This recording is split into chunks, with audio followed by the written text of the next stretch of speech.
बिस्मिल्लाहिर्रहमानिर्रहीम। आज हम ओ लेवल अकाउंटिंग, जिसका कोड है 7707, उसका अक्टूबर नवंबर 2020 का पेपर 1 करेंगे। और पेपर 1 आपको पता है मल्टीपल चॉइस से रिलेट करता है।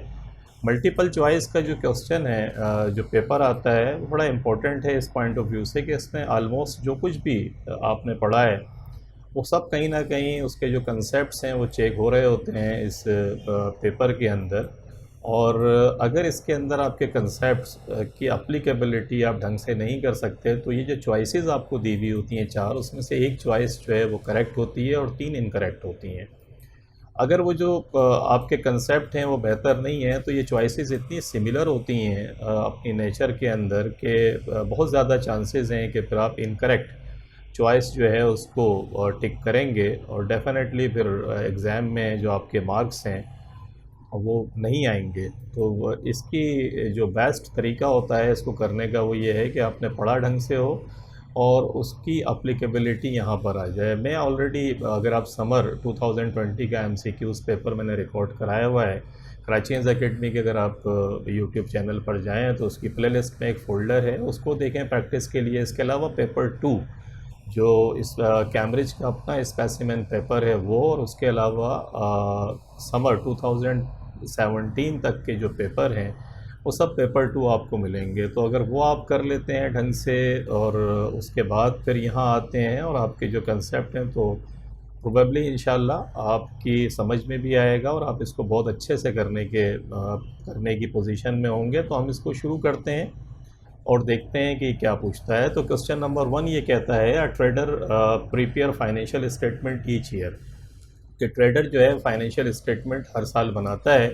फाइनेंशियल स्टेटमेंट्स क्या होते हैं आपको पता है, इनकम स्टेटमेंट और स्टेटमेंट ऑफ फाइनेंशियल पोजीशन जो होती है उसको हम फाइनेंशियल स्टेट, इसके अलावा कैश फ्लो स्टेटमेंट भी इसमें आता है, statement of changes in equity और डिस्क्लोज़र जो हम करते हैं। लेकिन हमारे पॉइंट ऑफ व्यू से हम देखें अभी राइट नाउ तो income statement and statement of financial position को अगर हम समझते हैं कि वो हमें क्या बताती हैं, तो हमें पता है कि कोई भी अगर बिज़नेस हम शुरू कर रहे होते हैं तो उसका बेसिक पर्पस ये होता है कि हमें पता चले कि हमारा बिज़नेस कहाँ जा रहा है, वेदर इट्स मेकिंग प्रॉफिट और लॉस, ताकि अब फ्यूचर से रिलेटेड जितने भी फैसले हैं वो हम फिर करें। क्योंकि इनकम स्टेटमेंट हमें बताती है कि whether we made a profit और लॉस क्या हुआ है। स्टेटमेंट ऑफ फाइनेंशियल पोजीशन से हमें पता चलता है कि हमारे एसेट्स की पोजीशन क्या है, लाइबिलिटीज़ कितना हमें पे ऑफ करना है और ऑनर्स की इक्विटी की पोजीशन क्या होती है। तो बेसिक पर्पस फाइनेंशियल स्टेटमेंट्स का ये होता है कि डिसाइड जो भी आप फ्यूचर के मुतालिक करने जा रहे हैं उसमें वो असिस्ट करे आपको। तो हम देखते हैं चॉइसेस क्या दी हुई है। What do this assist the trader to do, कि ये क्या असिस्टेंस मिलती है इनको ट्रेडर को अगर वो बनाता है हर साल उसको। तो 4 चॉइसेस हैं। कहता है calculate the amount owing to credit suppliers, के क्रेडिट सप्लायर्स की अमाउंट कैलकुलेट करने में, तो वो तो कैलकुलेट करके सब कुछ होने के बाद फिर फाइनेंशियल स्टेटमेंट बनाते हैं। तो ये तो इनकरेक्ट चॉइस है। कैलकुलेट द कैश ड्राइंग, के ड्राइंग ऑनर ने अपने पर्सनल यूज़ के लिए कैश कितना लिया, तो ये भी ऑलरेडी कोई फाइनेंशियल स्टेटमेंट से हमें नहीं मिलता है, तो ऑलरेडी बुक कीपिंग का ही पार्ट होता है, तो ये भी इनकरेक्ट हो गया। Check the bank statement balance, तो ये भी इनकरेक्ट है। ये तो सब होने के बाद में ये सब चीज़ें करके फिर हम फाइनेंशियल स्टेटमेंट बनाते हैं, हमें पता है। तो make decisions about the future, या इट्स द राइट चॉइस, कि डी जो है वो करेक्ट है कि हमें make decisions about the future, कि फ्यूचर में हमें क्या करना है इस बिज़नेस से रिलेटेड। तो फिर ये क्वेश्चन नंबर 1 की जो डी चॉइस है वो हमने देखा कि वो करेक्ट है। नंबर 2 पे आते हैं, what is not an example of a book keeping entry, कि बुक कीपिंग एंट्री की कौन सी एग्जाम्पल इसके अंदर नहीं है। तो बुक कीपिंग आपको पता है कि ट्रांजेक्शन की रिकॉर्डिंग हम करते हैं, पोस्टिंग करते हैं, ये तमाम चीज़ें रिकॉर्डिंग की के अंदर जितनी भी आती हैं, जो डिफरेंट लेजर्स में हम पोस्टिंग कर रहे होते हैं, जर्नल लेजर में पोस्टिंग करते हैं, उसके बाद फिर ट्रायल बैलेंस बनाते हैं, तो ये बुक कीपिंग की देखते हैं। उसके बाद जब इनकम स्टेटमेंट और स्टेटमेंट ऑफ फाइनेंशियल पोजीशन हम बनाते हैं तो वो बुक एंट्री बुक कीपिंग का पार्ट नहीं होता। इसे कहता है an entry made in the bank column of cash book, cash book के अंदर जो भी हम एंट्री कर रहे हैं, जो चेक रिसीव्ड हुआ है, तो वो तो इनकरेक्ट है क्योंकि ये तो बुक कीपिंग का पार्ट है। Cost of goods purchase on credit, credit जो माल हमने ख़रीदा बेचने के लिए सप्लायर्स अकाउंट में रिकॉर्ड किया, तो ये भी रिकॉर्डिंग है, बुक कीपिंग के अंदर आती है। Expenses paid during the year entered in the income statement. अब जब इनकम स्टेटमेंट के अंदर एक्सपेंसेस की हम रिकॉर्डिंग कर रहे हैं तो we are preparing the income statement, और ये बुक कीपिंग का पार्ट नहीं होता। तो सी चॉइस जो है हमारी ये सही है। टी में कहता है goods return by customer entered in the sales return journal. Sales return journal फिर रिकॉर्डिंग आ गई, तो बुक कीपिंग का पार्ट है। तो ये तीन चीज़ें बुक कीपिंग का पार्ट हैं, और एक जो इनकम स्टेटमेंट के अंदर हम लेकर जा रहे हैं ये हमारी फिर बुक कीपिंग नहीं है, बल्कि अकाउंटिंग का पार्ट बनेगी जाके। तो ये हमारी जो सी चॉइस थी क्वेश्चन नंबर 2 में वो सही है। The following balances appeared in Hussain's book. Hussain's की किताबों के अंदर ये एंट्रीज आ रही हैं। फिक्सचर कहता है, अब ये देखें जब भी ये इस किस्म का सवाल आएगा जो आप देख रहे हैं तो आपके पास ये स्किल होनी चाहिए कि आप ये देखें कि ये अकाउंट है क्या, इसकी बेसिक नेचर क्या है, क्या ये एसेट है तो फिर कौन सा एसेट है, करंट एसेट है, नॉन करंट एसेट है। एसेट क्या होते हैं, हर वो चीज़ जो आपको फ्यूचर इकोनॉमिक बेनिफिट्स पहुंचाए वो आपका एसेट कहलाती है, और एक्सपेंस वो है जो जिसने अपना बेनिफिट्स पहुंचा दिया आपको। लाइबिलिटीज़ वो हैं जिनको आपको पे ऑफ करना है, अगर विद इन 1 ईयर पे करना है तो करंट लाइबिलिटी है, अगर 1 साल से ज़्यादा के बाद पे करना है तो non current liabilities. Honours equity ये वो हैं जो बिज़नेस में ऑनर्स ने पैसा इंजेक्ट करा और प्रॉफिट और लॉस उसके अंदर ऐड होता हुआ चला जाता है सब्सिक्वेंटली। तो ये अगर आइडेंटिफिकेशन हमारी क्लियर है तो, क्योंकि सवाल के अंदर देखें पूछ क्या रहा है, कहता है what was the total of the liabilities, के ये बताएं लाइबिलिटीज़ का टोटल क्या है। तो फिर आपकी आइडेंटिफिकेशन अगर हम करने के काबिल हैं तो लाइबिलिटीज़ का टोटल भी हम आराम से कर लेंगे। फिक्सचर हमें पता है नॉन करंट एसेट है जो जिसका बेनिफिट हमें मोर देन 1 ईयर मिलेगा। फिक्सचर है फर्नीचर एंड फिक्सचर जितनी भी होती हैं, आप ये देख रहे होते हैं कबर्ड्स वगैरह जो फिक्सचर होती हैं, अगर हमने टेबल्स फिक्स की हुई हैं तो फिक्सचर जो है इसका बेनिफिट मोर देन 1 ईयर मिलता है, और ये नॉन करंट एसेट्स हैं। इन्वेंट्री वो माल जो बेचने के लिए आपने रखा हुआ है करंट एसेट हो जाता है। Trade receivable again current asset है जो आपको कस्टमर से पैसा लेना है। ट्रेड पेएबल वो माल जो आप बेचने के लिए ख़रीदते हैं अपने सप्लायर से, और ये करंट लाइबिलिटी के अंदर आता है, तो ये करंट लाइबिलिटी हो गई। अदर रिसीवेबल आपका जो जैसे मिसाल के तौर पे कोई किराए पे अपने प्रेमिसेस दी हुई है तो रेंट रिसीवेबल, ये अदर रिसीवेबल की एग्जांपल है। अपने जो ट्रेड के जो कस्टमर्स हैं उनके अलावा जितने भी रिसीवेबल्स हैं वो अदर रिसीवेबल में आते हैं और ये करंट एसेट का पार्ट बन जाते हैं। अदर पेएबल सैलरीज़ की पेमेंट आपको करनी है, एम्प्लॉइज़ को इलेक्ट्रिसिटी बिल्स की पेमेंट करनी है, ये सब अदर पेएबल है और ये करंट लाइबिलिटी होती है। लोन टू इमरान ये करंट एसेट है, आपने इमरान को लोन दिया है, ये करंट एसेट हो गया। बैंक ओवरड्राफ्ट जो बैंक में जो पैसा आपका था उससे ज़्यादा पैसा आपने बैंक से निकाल लिया और ये करंट लाइबिलिटी आता है। तो 3 आपकी करंट लाइबिलिटी हो गई, नंबर फर्स्ट, नंबर सेकंड और नंबर थर्ड। और ये क्या पूछता भी आपसे यही है कि what is the total of the liabilities, तो इनको तीनों को टोटल कर लेते हैं। एक 4500 का अमाउंट है, ये आप देख रहे हैं। एक अमाउंट अदर पेएबल का है जो 300, इसको आपने प्लस किया। एक ओवरड्राफ्ट है 1400, इसको प्लस किया, तो ये 6200 आता है। इसका मकसद है चॉइस बी जो आपकी है वो फिर आपके पास सही होती है। और चॉइस बी आपके पास कैसे है वो हम देख लेते हैं कि 4500 प्लस 300 और प्लस 1400, तो ये 6200 बनता है। और ये 6200 आपने देखा कि क्वेश्चन नंबर 3 जो है उसका जो राइट चॉइस आपके पास आ गई वो कौन सी आ गई, बी चॉइस आपने सही हुई। और ये इसलिए सही हुई क्योंकि आपने करेक्टली आइडेंटिफाई करा अपनी करंट लाइबिलिटीज़ को, क्योंकि इस पूरे सवाल में 3 ही लाइबिलिटीज़ आपको दी हुई थी। तो इस तरीके से क्वेश्चन नंबर 3 आपने देखा कि आसान है अगर आपके कंसेप्ट्स क्लियर हैं और आप आइडेंटिफाई सही से चीज़ों को कर पा रहे हैं। तो देखें बहुत आसान किस्म के क्वेश्चंस हैं। What does the owners equity consist of, ये बताएं कि ओनर्स इक्विटी जो है वो किन चीज़ों पर कंसिस्ट करती है। तो ऑनर्स इक्विटी आपको पता है क्या होती है कि इसमें 3 कंसेप्ट बड़े इंपॉर्टेंट हैं। एक है बिज़नेस एंटिटी का कंसेप्ट, आपको पता होना चाहिए कि बिज़नेस और ऑनर्स जो हैं वो सेपरेट हैं, कि ऑनर जो है उसकी पर्सनल जो चीज़ें हैं वो बिज़नेस पे अफेक्ट नहीं करेंगी और बिज़नेस की चीज़ें जो हैं वो ऑनर्स के ऊपर अफेक्ट नहीं करेंगी। अगर जो भी प्रॉफिट और लॉस होगा वो डेफिनेटली ऑनर्स को जाएगा, लेकिन अगर कोई बिज़नेस बैंक अकाउंट है तो इसका पर्सनल अकाउंट ऑनर का जो है उसका बिज़नेस से कोई ताल्लुक़ नहीं है। इसी तरीके से बिज़नेस का जो बैंक अकाउंट है ये पर्सनल यूज़ के लिए अगर कुछ निकालता है तो वो ड्राइंग की मद में रिकॉर्ड होगा। ये रिकॉर्डिंग ये नहीं कर सकता कि अपने ज़ाती खर्चे यहाँ से ऐसे चेक निकाल कर रिकॉर्ड कर ले, उसकी रिकॉर्डिंग इसके ड्राइंग में होगी जो इसके कैपिटल से माइनस होगी। तो ऑनर्स इक्विटी समझने के लिए आप ये बात समझ लें कि जो कुछ इसने पैसा इंजेक्ट किया है बिज़नेस में, वो बिज़नेस को इसे वापस करना है, क्योंकि बिज़नेस के लिए ऑब्लिगेशन है, लाइबिलिटीज़ की तरह ही ये ऑनर्स की एक तरीके से इक्विटी है जो पे ऑफ करनी है। जैसे लाइबिलिटीज़ पे ऑफ करनी होती हैं, ऐसे ऑनर्स ने जो कुछ लगाया है ऑनर्स को पे ऑफ करना है। तो और एक कंसेप्ट ये है कि आप बिज़नेस जब भी करें तो अपने आप को एज्यूम करें कि आप अकाउंटेंट हैं बिज़नेस के, आप मालिक नहीं हैं। तो ये कंसेप्ट के बाद देखते हैं, ये कहता है the amount of money in the business bank account, के बिजनेस बैंक अकाउंट के अंदर जो पैसा है वो ऑनर्स इक्विटी है, वो तो बैंक अकाउंट है, बिजनेस का एसेट है, ये नहीं होगा। The amount owed by the business to the owner, कि वो रकम जो बिज़नेस को ऑनर को देनी है। Yes, this is honours equity, ये ऑनर्स इक्विटी आती है। जैसे कि मैंने बताया कि ये भी बिज़नेस को पे ऑफ करना है, तो चॉइस बी जो है वो आपकी करेक्ट चॉइस है। 4 के अंदर सी कहता है the total of the assets owned by the business, तो ये तो टोटल एसेट्स होगा। The total of current assets less current liabilities, ये भी इनकरेक्ट चॉइस है और ये भी इनकरेक्ट है। जो बिज़नेस को पैसा ऑनर को देना है ये आपका जो है वो राइट चॉइस हो गई, तो ये आपने कर लिया। 5th में आते हैं, which entries did Sally make to record the following transaction, कि ये फॉलोइंग ट्रांजेक्शन को रिकॉर्ड करने के लिए सेली क्या करेगी।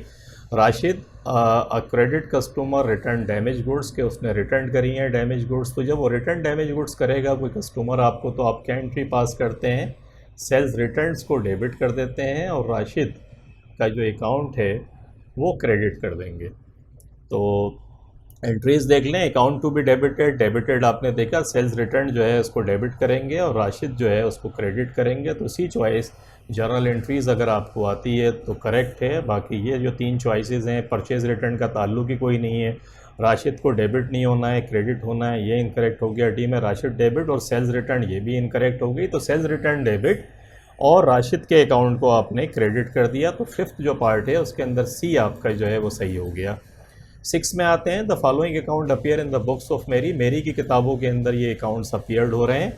पॉल का अकाउंट है, पॉल एक कस्टमर है। अप्रैल 1 को बैलेंस बीडी का मकसद है कि पॉल को पेमेंट करनी है मेरी को $90 की, ये बैलेंस बीडी का मकसद है।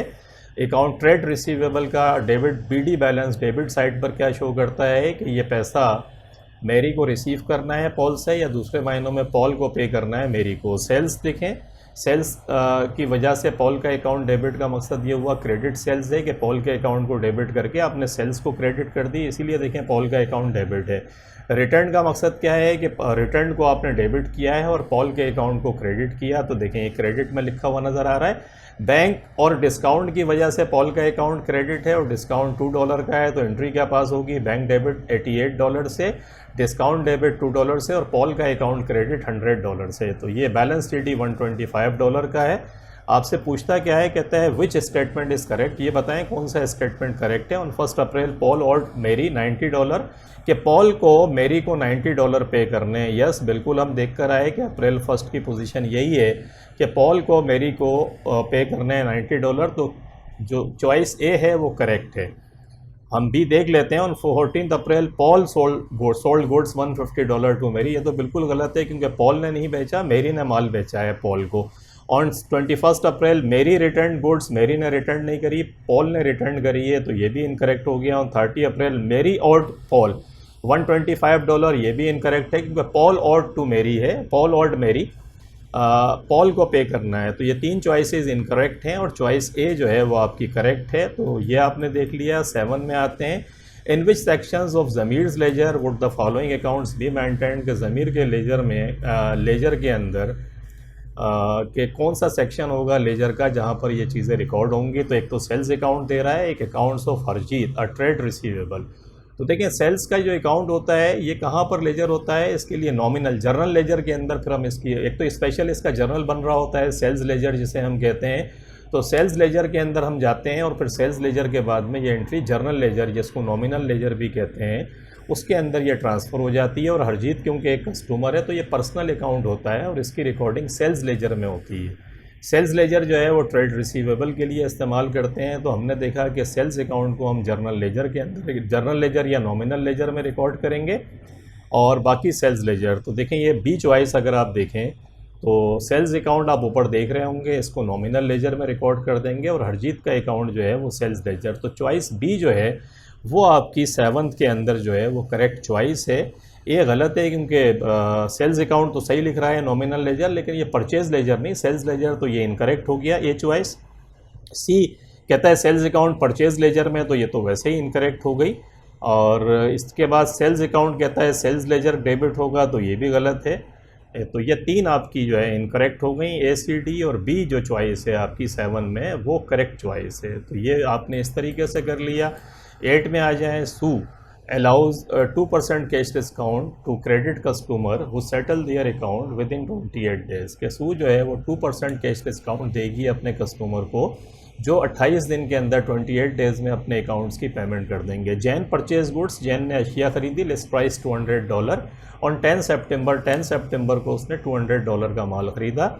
She return these goods on 15 सितंबर, ये माल उसने 15 सितंबर को वापस कर दिया। देखें इसमें 2 कंसेप्ट है, एक है कैश डिस्काउंट, एक है ट्रेड डिस्काउंट। ये जो लिस्ट प्राइस आपको नज़र आ रही है, याद रखिएगा अगर ट्रेड डिस्काउंट ये होता तो ट्रेड डिस्काउंट हमेशा लिस्ट प्राइस पर देते हैं और वो अकाउंटिंग की किताबों में उसकी कोई एंट्री पास नहीं करते, बल्कि उसको क्या करते हैं, अगर ये 2% ट्रेड डिस्काउंट होता तो $4 बनते, तो हम एंट्री पास करते $196 से, और एंट्री पास करते कि अकाउंट सेल्स रिटर्न को हम डेबिट कर देते 196 से, और जो जैन है इसके अकाउंट को क्रेडिट कर देते हैं। लेकिन क्योंकि ये कैश डिस्काउंट की बात कर रहा है, और कैश डिस्काउंट तो जब अप्लीकेबल होगा जब पेमेंट होगी, अभी तो पेमेंट हो ही नहीं रही है, ये रिटर्न हो रहा है। कैश डिस्काउंट जो है अलबत्ता अकाउंटिंग की किताबों में रिकॉर्ड होता है, तो यहाँ कैश डिस्काउंट की अप्लीकेबिलिटी नहीं है, और ये ट्रेड डिस्काउंट तो है ही नहीं। तो जब ये माल वापस होगा तो ये पूरी अमाउंट $200 से वापस होगा, और इसकी एंट्री पास होगी कि सेल्स रिटर्न को हम डेबिट कर देंगे और जैन के अकाउंट को हम क्रेडिट कर देंगे, और अमाउंट होगा $200 का। यहाँ वो कन्फ्यूज़न बच्चों को यही होती है लिस्ट प्राइस से कि ये ट्रेड डिस्काउंट ये नहीं है। 2% कैश डिस्काउंट जब मिलता है जब 28 दिन पूरे होके ये पेमेंट कर देती, लेकिन पेमेंट तो हुई नहीं है अभी। तो एंट्री क्या पास होगी, कहता है विच एंट्री सू मैक ऑन 15 सितंबर को क्या एंट्री होगी, परचेज रिटर्न जर्नल के अंदर रिकॉर्डिंग होगी $196 की, बिल्कुल इनकरेक्ट है क्योंकि ये सेल्स रिटर्न है। तो परचेज रिटर्न जर्नल में $200 ये भी गलत है, सेल्स रिटर्न जर्नल के अंदर 196 ये भी गलत है। सेल्स रिटर्न जर्नल में अलबत्ता $200 से एंट्री होगी, तो चॉइस आपकी डी जो है वो करेक्ट है। $200 से सेल्स रिटर्न जर्नल में रिकॉर्डिंग होगी। तो 8 आपने देखा कि इस तरीके से आपने देखा, और इसमें कंसेप्ट था ट्रेड डिस्काउंट का और कैश डिस्काउंट का। ट्रेड डिस्काउंट इसमें है ही नहीं और कैश डिस्काउंट अप्लीकेबल नहीं हो रहा है, इसलिए पूरे 200 से ये माल वापस होगा। तो ये ट्रांजैक्शन आपने ये एंट्री देखी, क्वेश्चन हो गया आपका। 9th में कहता है transaction was posted to the wrong account of the same class, कि ट्रांजैक्शन जो है वो रिकॉर्ड हो गई wrong account of the same class. ये सेम क्लास बड़ा इंपॉर्टेंट है कि क्लास वही है लेकिन रॉन्ग अकाउंट में हो गई। मिसाल के तौर पे अकाउंट्स पेएबल ए का था, आपने माल ए से ख़रीदा था, लेकिन अकाउंट्स पेएबल बी भी एक आपका सप्लायर है, उसमें आपने रिकॉर्ड कर दिया। तो बजाय क्रेडिट अकाउंट्स पेएबल ए अकाउंट को रिकॉर्ड करने के अकाउंट्स पेएबल बी में आपकी रिकॉर्डिंग हो गई। तो देखें दोनों लाइबिलिटी की नेचर है, लेकिन आपने रॉन्ग अकाउंट माने बी में रिकॉर्ड कर दिया। ऐसे एरर जो हैं इनको हम कमीशन, एरर ऑफ कमीशन कहते हैं। तो which type of error was made, कौन सा एरर हुआ है यहाँ पे। तो अगर सेम क्लास के अंदर रॉन्ग अकाउंट में आप रिकॉर्डिंग कर रहे हैं तो याद रखिएगा इसे कहते हैं एरर ऑफ कमीशन।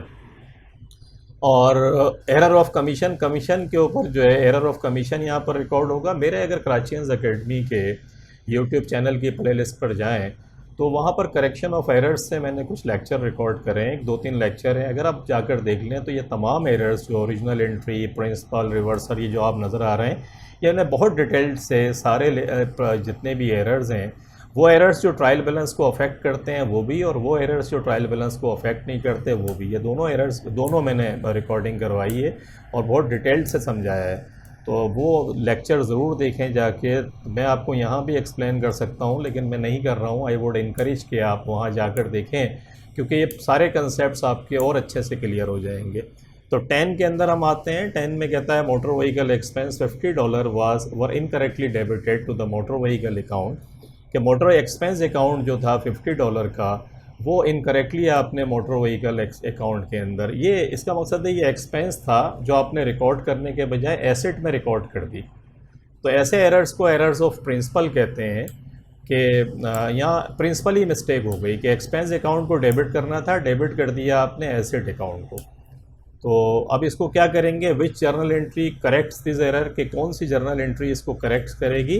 तो करेक्ट करेगी मोटर व्हीकल एक्सपेंस को डेबिट कर दें, क्योंकि आपने मोटर व्हीकल एक्सपेंस ही हुआ था जो रिकॉर्ड नहीं हुआ, और मोटर व्हीकल गलती से आपने डेबिट कर दिया था, उसको क्रेडिट करते हैं। तो 10 के अंदर जो ए चॉइस है आपकी वो करेक्ट है।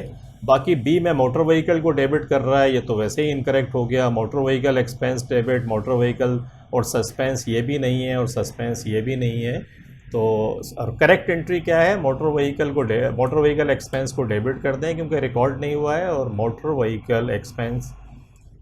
व्हीकल एक्सपेंस को डेबिट करके मोटर व्हीकल को आप क्रेडिट करते हैं। जो ए आपका है वो करेक्ट हो गया। तो क्वेश्चन नंबर 10 तक आज हमने करे, और फिर हम नेक्स्ट लेक्चर के अंदर क्वेश्चन नंबर 11 से इसी को कंटिन्यू करेंगे इस सिलसिले को। तो आप जाके जो कराचीज एकेडमी के यूट्यूब चैनल पे अगर आप जाएं और प्लेलिस्ट में देखें, जो कुछ ओ लेवल से रिलेटेड बहुत मटेरियल पड़ा हुआ है उसको आप देखें, वो आपके कंसेप्ट्स पे क्लियर करेगा और प्रैक्टिस के लिए बहुत हेल्पफुल है। अकाउंटिंग, ओ लेवल की अकाउंटिंग में ये बड़ा इंपॉर्टेंट चीज़ है, आप जहन में रखें कि अगर आपके कंसेप्ट्स आपने पढ़ा बहुत अच्छे से है लेकिन आप प्रैक्टिस नहीं कर रहे हैं, तो टेक माई वर्ड्स कि एग्ज़ाम्स के अंदर आप क्वालिफाई करना मुश्किल हो जाएगा। क्योंकि accounting it's all about practicing, कि आप प्रैक्टिस कितनी कर रहे हैं। और प्रैक्टिस के लिए जो मटेरियल है वो पास्ट पेपर्स हैं, बहुत हेल्पफुल होते हैं। अगर आप पास्ट पेपर्स करें तो आपको एग्जामिनर का भी पता चलेगा कि वो कैसे आपसे क्वेश्चन पूछता है, आपके कंसेप्ट्स भी क्लियर होंगे, और बार बार आप रिपीट करेंगे तो फिर आप ऑटो पे चले जाएंगे और इंशाल्लाह you will be getting A+। तो होप आपको अच्छा लगा होगा। इंशाल्लाह मिलते हैं फिर नेक्स्ट लेक्चर में। क्वेश्चन नंबर आज हमने ख़त्म किया क्वेश्चन नंबर 10 पर, और इंशाल्लाह फिर हम क्वेश्चन नंबर 11 से इस सिलसिले को कंटिन्यू करते हैं। Thank you very much for watching the video. अल्लाह हाफिज़।